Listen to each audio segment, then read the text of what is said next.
말씀을 전하고자 합니다. 우리 지난 두 주 동안 우리는 같은 본문으로 하나님의 깊은 은혜를 경험했습니다. 어떤 분들은 또 같은 말씀인가 하며 의아해 하실 수도 있을 것 같습니다. 하지만 하나님의 말씀은 마르지 않는 샘과 같습니다. 같은 자리를 깊이 파면 팔수록 더욱더 맑고 생명력이 흐르는 물이 솟아오르는 법입니다. 우리는 이 첫 번째 메시지를 통해서 나병 환자에게 긍휼의 손을 내밀다라고 하는 제목으로 스플랑크 조마이, 즉 주님께서 창자가 끊어질 듯한 아픔을, 이 나병 환자의 아픔을 안고 같이 긍휼로 사랑하시는 주님의 긍휼하심을 우리는 살펴보았습니다. 이것은 단순히 불쌍해서 동정하는 그 사랑이 아니라 율법의 경계를 뛰어넘어 나병 환자를 직접 만지심으로 부정이 거룩을 삼키는 하나님의 사랑을 살펴보았습니다. 두 번째 메시지인 만지시는 메시아에서는 창조주이신 하나님의 창조주의 주권적인 능력을 우리는 목격했습니다.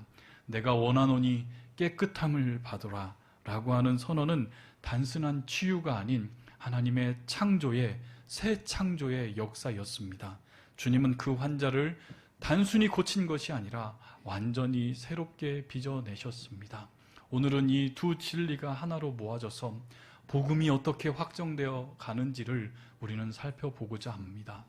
개인의 치유를 넘어서 교회의 공동체의 사명으로, 그리고 나아가서 세상을 향한 하나님 나라의 확장으로 나아가는 그 장대한 장면을 우리는 같이 살펴보고자 합니다.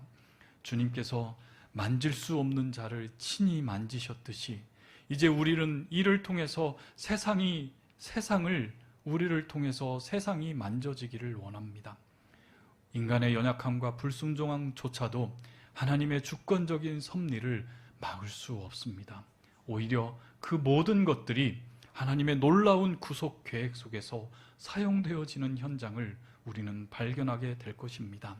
오늘 이 말씀을 통해서 우리 한마음교회가 하나님께서 우리를 부르신 그 거룩한 부르심을 온전히 붙잡고 듣기를 간절히 소망합니다. 우리 같이 함께 43절, 44절 말씀을 같이 읽겠습니다.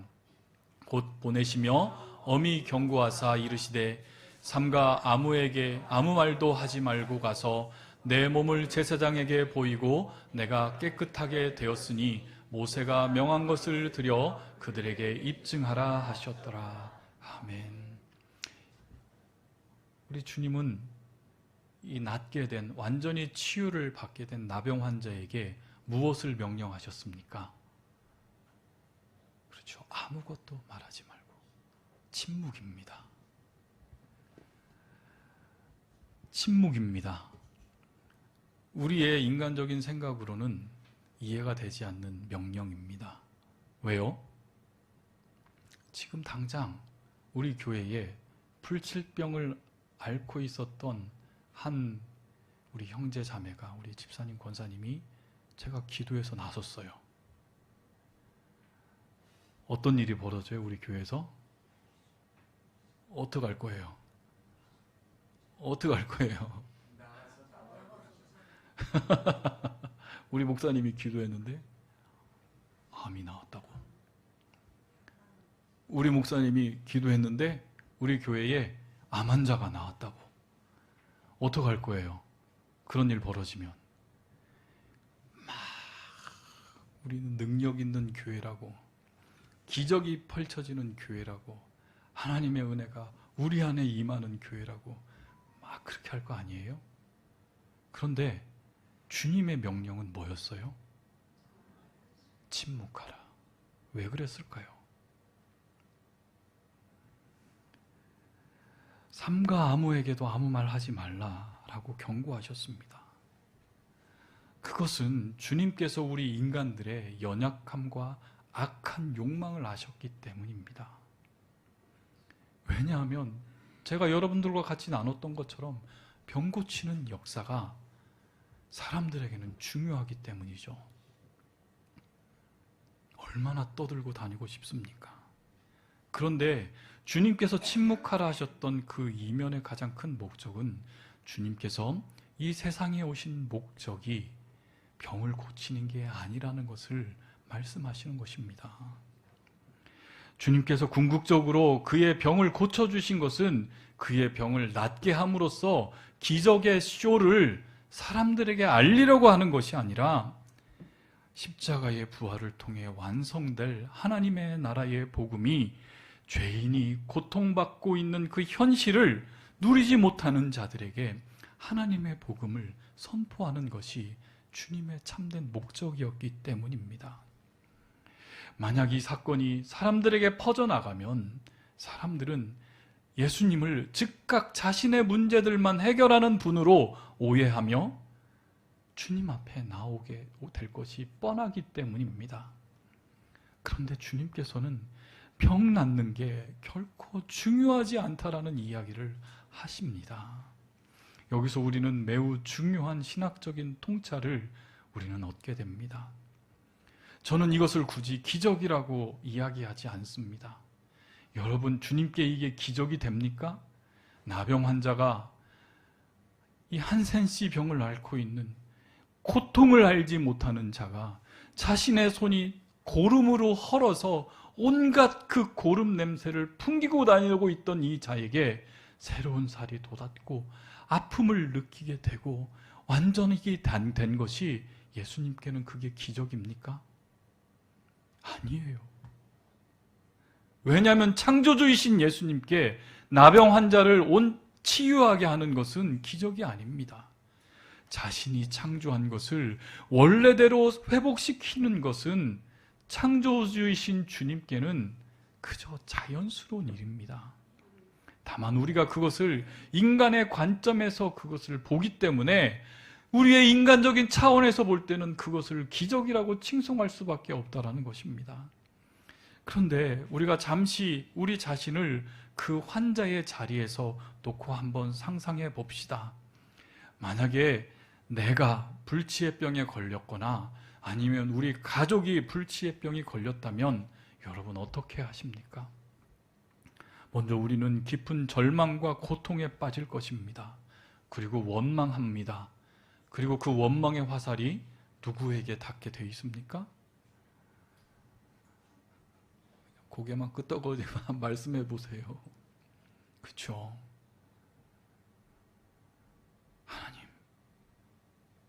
하나님 왜 하필 이런 일이 나에게 벌어집니까? 하나님 하필 왜 이런 일이 내 딸에게, 내 아들에게 벌어집니까? 내 아버지에게, 내 어머니에게 벌어집니까? 라고 부르짖었습니다. 그런 상황에서 우리는 간절히 여호와 라파, 여호와 라파, 치유하시는 하나님의 이름을 부르며 매달립니다. 그런데 10중 8구는 치유가 일어납니까? 왜 그럴까요? 그럼 치유되지 않았다고 해서 하나님께 저주받은 것입니까? 사랑하는 성도 여러분, 우리 모두 다 아픈 적이 있습니다. 육신이 고통스러운 적이 있습니다. 언제요? 코로나 걸렸을 때, 독감 걸렸을 때, 장염에 고생했을 때 한번 생각해 보세요. 열은 끊임없이 오르고 정신은 혼미해지고 온몸이 쑤시는 그런 지극한 고통 속에 얼마나 힘들었습니까? 그런데 불치병을 앓고 있는 우리 사랑하는 형제 자매들에게는 그런 일이, 그런 고통이 일상입니다. 아무리 고통에서 벗어나려고 해도 자신의 질병이 끊임없이 고통스럽게 자신의 육신을 만들 때에 그들이 하나님께 매달리고 원망하며 기도하는 것을 누가 탓할 수 있겠습니까? 그런데 아까 전에도 이야기했듯이 기도하다가 목사가 안수하며 기도하다가 그 병이 나았다고 한번 여러분들 생각해 봅시다. 내가 끊임없이 고통했었던 그 불치의 병이 갑자기 나섰어요. 새벽 기도 와서 목사님 안수 기도해 주세요 했는데 목사가 막 기도해 줬는데 나섰어요. 어쩌라는 겁니까? 내 병이 나았어요. 그래서요.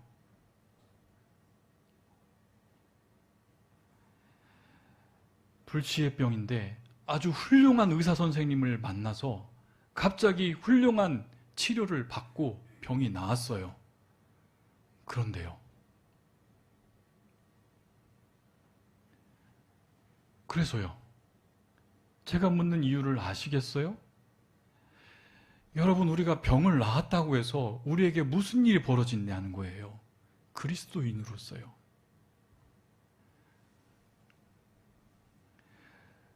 우리의 시각이 얼마나 하나님의 사역을 제한하는지 알려주는 거예요.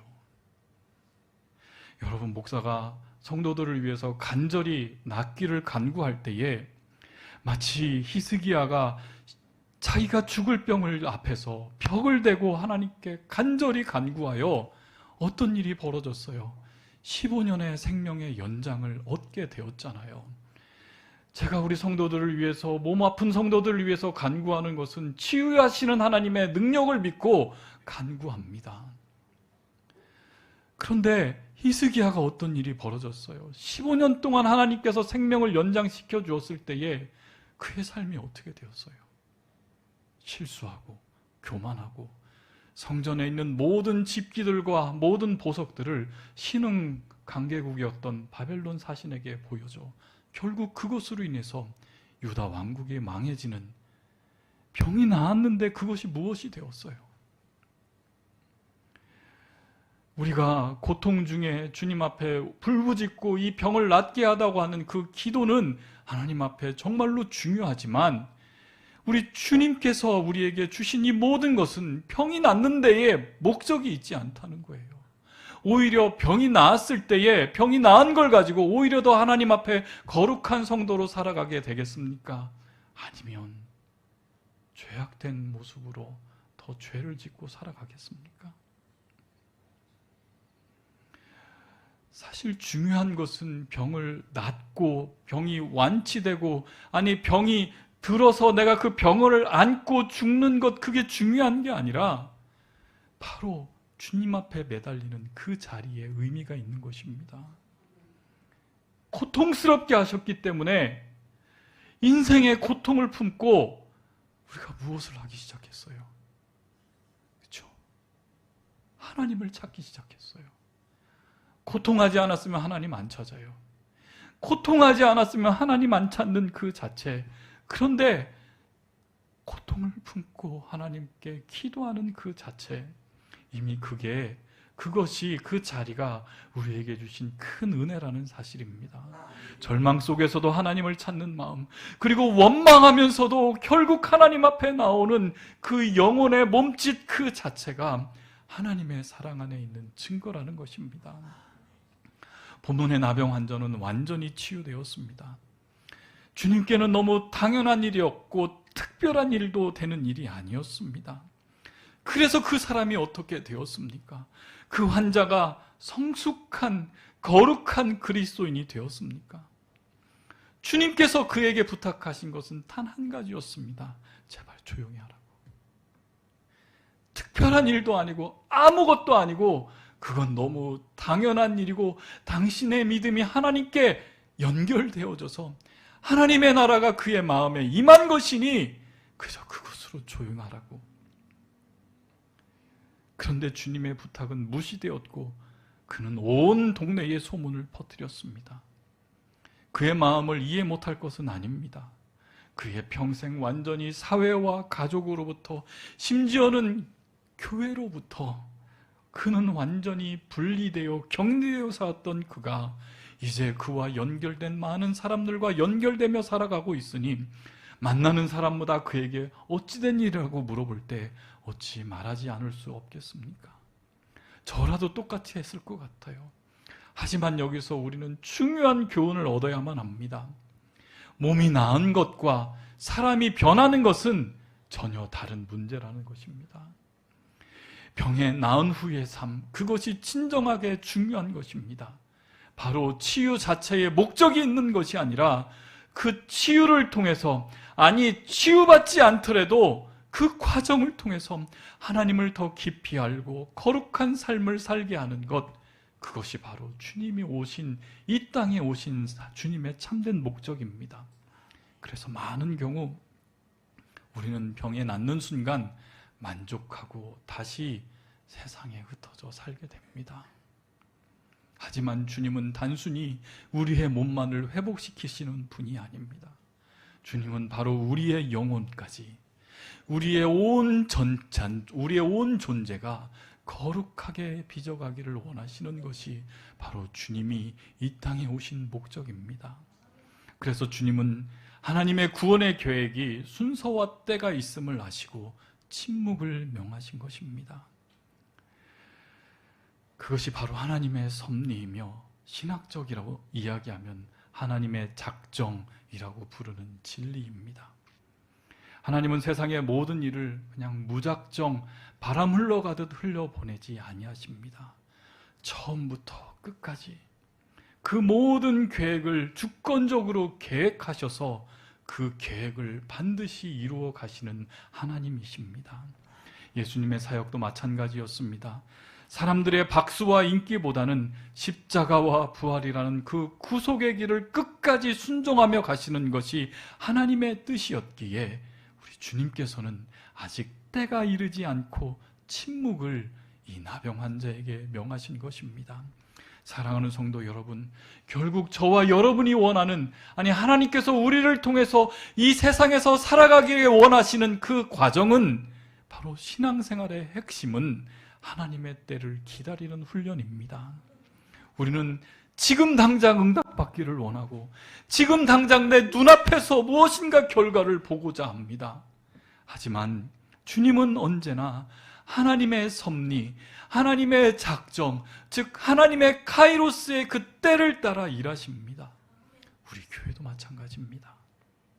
세상 앞에서 힘과 숫자와 우리가 가지고 있는 것을 자랑하기보다는 말씀과 기도로 주님의 딸을 분별하면서 주님께서 우리에게 주신 사명을 차근차근 준비해 나가는 것이 참된 교회의 모습입니다. 그래서 우리 주님께서는 멈출 수 없는 복음의 확장의 모습을 45절 말씀에서 저와 여러분에게 증거하십니다. 같이 읽겠습니다. 그러나 그 사람이 나가서 이 일을 많이 전파하여 널리 퍼지게 하니 그러므로 예수께서 다시는 드러나게 동네에 들어가지 못하시고 오직 바깥 한적한 곳에 계셨으나 사방에서 사람들이 그에게로 나아오더라. 인간의 불순종조차도 사용하시는 하나님을 우리는 이 말씀을 통해서 읽어낼 수 있어야만 합니다. 결국 나병 환자는 침묵하지 못했습니다. 그는 너무 기뻤고 너무 놀랐고 무엇보다도 그와 끊어졌던 사람들의 관계가 연결되어지는 관계에 회복된 기쁨을 그는 멈출 수 없었습니다. 인간적으로 보면 그 불순종은 분명히 주님의 말씀에 철저히 외면하고 불순종한 것입니다.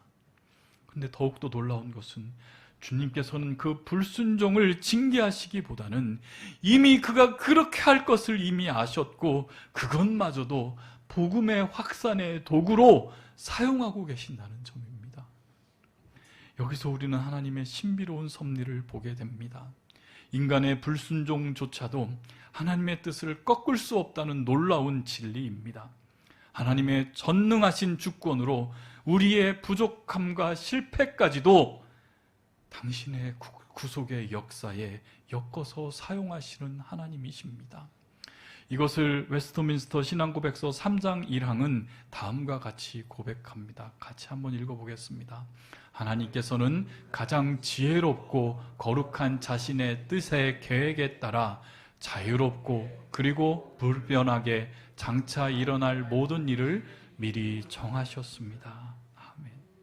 다시 말해 주님께서는 이미 나병 환자의 불순종조차도 당신의 뜻 안에 포함시켰습니다.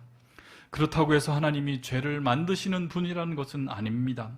하나님의 모든 것을 주권적으로 정하셨지만 동시에 인간의 자유와 책임을 부정하지 아니하시는 우리 하나님이십니다. 인간은 여전히 자신의 선택을 책임지지만 그 선택조차도 하나님의 주권적인 계획 안에 있음을 하나님이 말씀하십니다. 그러므로 사랑하는 성도 여러분, 우리가 연약하여 주님의 뜻에 온전히 순종하지 못한다 할지라도 여러분 우리는 낙심하지 않아야만 합니다. 우리의 완전한 불순종, 우리의 흔들리는 믿음조차도 결국 주님께서는 선하게 사용하십니다. 로마서 8장 28절의 말씀을 여러분들 기억하십시오. 하나님을 사랑하는 자, 곧 그의 뜻대로 부르심을 입은 자들에게는 같이 읽겠습니다. 모든 것이 합력하여 선을 이루느니라. 우리의 실수와 연약함까지도 하나님의 작정 안에서, 하나님의 선하신 섭리의 그 뜻 안에서 복음의 확산의 도구로 사용됩니다. 이것이 바로 오늘 본문이 저와 여러분에게 주는 복음의 신비이며 하나님의 섭리의 위대하심입니다. 완벽한 사람만 하나님께서 사용하시는 것이 아닙니다. 완전히 준비되어서 완전히 나갈 수 있는 사람만 주님께서 사용하시는 것이 아닙니다. 연약하고 부족해서 주님의 말씀조차 순종하지 못한 이 나병 환자로 연약하지만 주님께서 그를 이렇게 사용해 주셔서 하나님의 영광을 드러내게 하시는 것입니다. 그래서 본문은 예수님께서 나병 환자를 고치신 후에 더 이상 마을 중심부에 들어가지 못하시고 어디로 갔다고 했습니까? 바깥 한적한 곳으로 갔다고 합니다. 에피에레모이스 포토이스라고 하는 이 문장에서 살펴볼 때에 그 한적한 곳은 에레모스라는 곳입니다. 기억하셔야 되는데 에레모스가 어디였습니까? 광야였습니다. 광야. 성경에서 광야, 에레모스는 그냥 비어있는 황활한 광야를 이야기하는 것이 아닙니다. 그냥 공간만 이야기하는 것이 아니었습니다. 어떤 곳이었습니까? 히브리어의 미드바르, 즉 말씀이 있는 곳. 광야는 하나님의 말씀이 울려 퍼지는 곳이었고 아주 특별한 장소였습니다. 마가복음의 시작은 바로 세례 요한이 광야에서 주님의 말씀에 준비하며 광야에서 주님의 말씀을 선포하였을 때에 수많은 사람들이 성전을 떠나서 그 광야로 주님의 말씀이 들려지는 그곳에 와 주의 길을 예비하였음을 우리는 들었습니다. 주님께서 이 광야로 나아가셨을 때에 바로 그 광야가 새로운 말씀의 중심지가 되었음을 오늘 저와 여러분에게 선언하시는 것입니다. 히브리서 13장 12절 13절 말씀에 이 진리를 더욱 깊이 설명합니다. 우리 같이 한번 읽겠습니다. 그러므로 예수도 자기 피로써 백성을 거룩하게 하려고 성문 밖에서 고난을 받으셨느니라. 그런즉 우리도 그의 치욕을 жил머지고 영문 밖으로 그에게 나아가자. 아멘. 즉 우리 주님은 진영 밖, 성문 밖에서 고난을 받으신 것은 단순한 배척의 사건이 아니었습니다. 그것은 바로 하나님의 백성을 거룩하게 하시려는 하나님의 놀라운 구속의 사명이었습니다. 바로 진영 안에서 안전함이 아니라 진영 밖 광야에서 하나님의 구원의 역사가 드러나는 것입니다. 사랑하는 성도 여러분, 바로 이것이 우리 한마음교회의 사명입니다. 주님께서 진영 밖에 나가서 사명을 감당하셨기에 우리도 마땅히 진영 밖으로 나아가야만 합니다.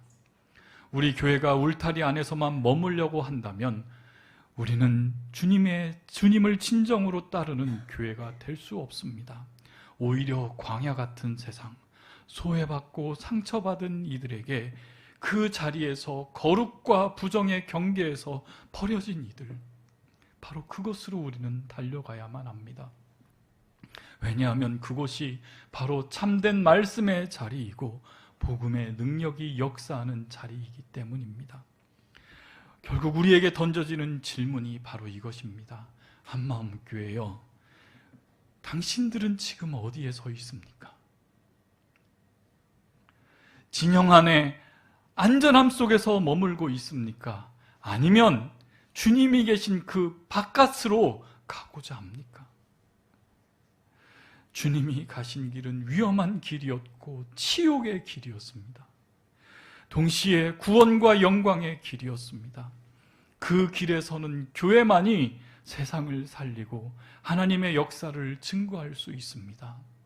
그럴 때 세상은 우리를 이해하지 못할 것입니다. 때로는 우리를 조롱하고 비난할 것입니다.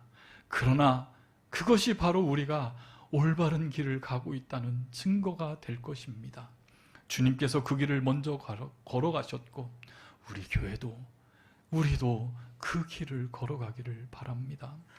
한마음교회는 단순히 성도들이 편안하게 신앙생활을 하는 공간이 아닙니다. 우리는 바로 세상을 향해 나가는 주님께서 우리를 부르신 그 선교의 공동체로서 복음의 능력을 가지고 세상을 변화시키는 하나님 나라의 전진기지로 하나님께서는 당신의 교회를 부르셨고 그 교회들 가운데 우리 한마음교회가 있음을 여러분들 기억하셨으면 좋겠습니다. 사랑하는 성도 여러분, 우리가 붙잡은 이 말씀은 단순히 치유의 사건을 넘어섭니다. 주님은 단순히 우리를 아픔만을 덜어주기 위해서 여러분 각자 개인의 위로를 주시기 위한 그런 분으로 이 세상에 오신 게 아닙니다. 예수님은 이 땅에 궁극적으로 오신 목적은 저와 여러분을, 아니 우리를 하나님의 거룩한 자녀로 삼아 거룩한 백성으로 이 땅에서 살아내게 하시기 위한 것이 주님의 마음입니다. 그렇다면 우리 한마음교회를 향한 부르심이 무엇이겠습니까? 단순히 이 자리에서 목사의 설교만으로 위로받고 목사의 설교만으로 안전하다 생각하며 나 혼자만 구원받으면 되었다라고 하는 것에, 나 혼자만 치유받고 회복되는 것에 머무는 것이 교회가 아닙니다. 우리는 하늘의 것으로 충만해져서 세상을 변화시키는 교회로 부르심을 받았습니다. 우리 주님께서 성문 밖으로, 진영 밖으로, 광야로 나아가 그 지옥을 짊어지셨을 때 바로 거기서 하나님의 구원의 역사가 드러나게 되었습니다. 여러분, 우리는 어디에 서서 무엇을 선택하기를 원하십니까? 이 질문을 우리 교회는 매일매일 해야만 합니다. 진영 안에 머물러서 안전하게 나 자신만, 우리 가족만, 우리 교회만 안전하게 여기서 속닥속닥 사랑하며 살기를 원하십니까? 아니면 주님께서 계신 저 바깥으로, 저 광야로 나아갈 것입니까? 사랑하는 성도 여러분, 우리 한마음교회는 선택해야만 합니다. 세상으로부터 거절당한 이들이 있는 그 자리, 교회로부터 부정당하고 교회로부터 잃어버려서 애통하고 있는 그 자리를, 상처와 절망으로 가득한 그 광야의 자리에서 울고 있는 이 시대의 영적인 나병 환자들을 향해서 저와 여러분에게, 우리 한마음교회에게 말씀하고 있는 하나님의 나라의 그 자리로 우리가 달려가야 되지 않겠습니까?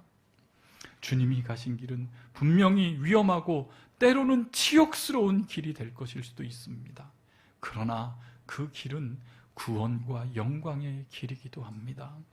사랑하는 성도 여러분, 우리 한마음교회는 이런 단순한 치유의 공동체를 넘어서 우리 같이 함께 거룩을 향해서 나아가며 복음을 외치는 공동체, 우리 이 교회 밖에 있는, 저 세상 우리 진영 밖에 있는 저 바깥 한적한 광야에서 울고 치열이 떨고 있는 그들에게 주님께서 우리를 거룩해 하셨으니 주님께서 우리를 거룩해 하신 그 손으로, 그 부정함을 우리의 거룩한 손으로 넘어 그들을 긍휼한 마음으로, 그들이 아파하는 스플랑크 조마이야, 아파하는 그 아픔의 마음을 우리에게 허락하여 주셔서 그들과 함께 아파하게 하고, 그들이 울고 있는 그 자리에 서서 나도 내 창자가 끊어지는 아픔을, 주님께서 나를 바라보시고 창자가 끊어지시며 아파하셨던 그 사랑을 들고 그들에게 다가가야만 하지 않겠습니까?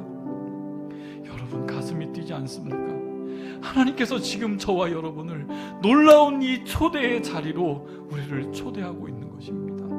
신앙생활은 주님의 거룩한 그리스도의 제자가 된다는 것은, 내가 참된 그리스도인이 된다는 것은 단순한 종교 활동이 아닙니다. 바로 하나님 나라를 이 땅에서 건설해 나가는 역사적인 사명을 붙든 자들로 우리는 이 세상에서 살아가는 것입니다. 바로 이 자리, 바로 이 순간 여기서 우리는 시작했으면 좋겠습니다. 주님께서 걸어가신, 주님의 길을 따라 걸어가는 교회, 세상이 감당할 수 없는 복음의 능력을 증거할 수 있는 교회, 진영 밖에서 외롭게 애통하며 외롭게 이루지도 못하고 고통하며 있는 영혼들을 향해서 마음껏 거룩한 손을 내어줄 수 있는 넉넉한 주님과 함께 서는 교회가 되기를 주님의 이름으로 축원합니다. 이제 사랑하는 성도 여러분, 우리 말씀을 서서 말씀 앞에서 주님께 우리의 마음을 같이 함께 드리기를 소원합니다. 우리를 향해 먼저 긍휼의 손을 내미시고 성문밭 그 지옥의 길까지 걸어가신 주님을 우리 같이 함께 깊이 생각할 때에 우리의 영혼은 이 자체로 이미 찬양할 수밖에 없습니다. 오늘 우리는 단순한 감동을 넘어서 주님과 함께 진영 밖으로 나아가는 결단을 드렸으면 좋겠습니다. 그 길은 때로는 눈물의 길이 되기도 하고 외로움의 길이며 세상에 조롱받는 길이 될 수밖에 없었습니다. 그러나 주님께서 먼저 가셨고 주님께서 그 지옥을 짊어지고 진영 밖으로 가셨기에 우리 같이 함께 주님을 생각하며 주님께서 걸어가신 그 길도 하나님 우리 교회가 감당하겠습니다. 내가 먼저 변화되게 하시옵소서. 하나님, 내가 먼저 변화되게 하시옵소서. 내가 온전히 변화되어 주님께서 걸어가신 그 지옥의 길을 하나님 나도 같이 걸어가게 하시옵소서. 세상에 좋은 것만, 편하고 좋은 것만, 안전한 것만 따르지 않게 하시고 그것들만이 내 기도의 제목이 되지 않게 하시고 주님께서 걸어가신 광야의 길로, 그 지옥의 길로 하나님 같이 고통하며 걸어갈 수 있는 하나님 내가 되게 하시고 우리 한마음 교회가 되게 하시옵소서. 우리 같이 함께 찬양하며 결단하고 주님 앞에 나아가겠습니다.